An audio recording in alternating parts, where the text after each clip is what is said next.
Hi guys, welcome back to my new vlog. पिछले vlog में आपने देखा था कि हमने पिथौरागढ़ के सारे मंदिरों के दर्शन किए थे। कुछ दिन वहाँ रुकने के बाद हम वापस दिल्ली जा रहे हैं।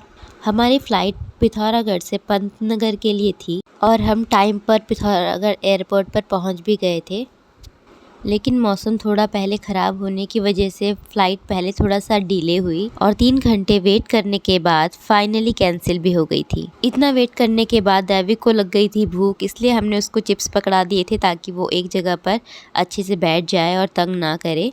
चिप्स ख़त्म होने के बाद दैविक ने और मैंने थोड़ा साथ में मस्ती की, फ़न किया, इंजॉय किया।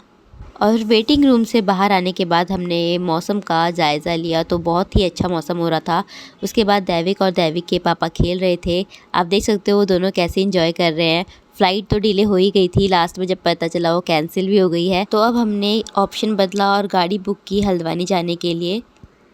रास्ते में 6-7 घंटे लगे और फिर हम पहुंच गए हल्द्वानी। वहां पहुंचकर होटल में सामान रखा और फिर दैविक के पापा ने बोला चलो मैं तुमको हल्द्वानी एक्सप्लोर कराता हूं। पहले वो हल्द्वानी ही रहा करते थे, तो उन्होंने कहा कि चलो मैं दिखाता हूं कि मैं खाना कहाँ खाता था और शॉपिंग कहाँ से करता था। उन्होंने मुझे सारी जगह दिखाई, कौन सी गली से शॉपिंग करते थे, कहाँ सबसे अच्छा फ़ास्ट फूड मिलता है, और ये सब बताते बताते वो अपने कॉलेज के डेज़ याद करने लग गए।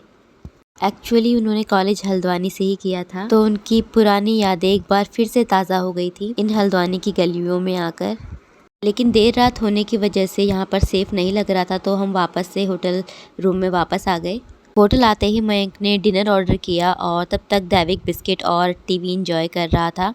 इस पूरे ट्रैवल के दौरान ना दैविक ने बहुत ज़्यादा ये चीज़ें खाई हैं। सुबह दैविक उठ गया, हमने फ्रेश होकर दिल्ली के लिए कैब बुक की और निकल पड़े अपनी जर्नी आगे बढ़ाने के लिए।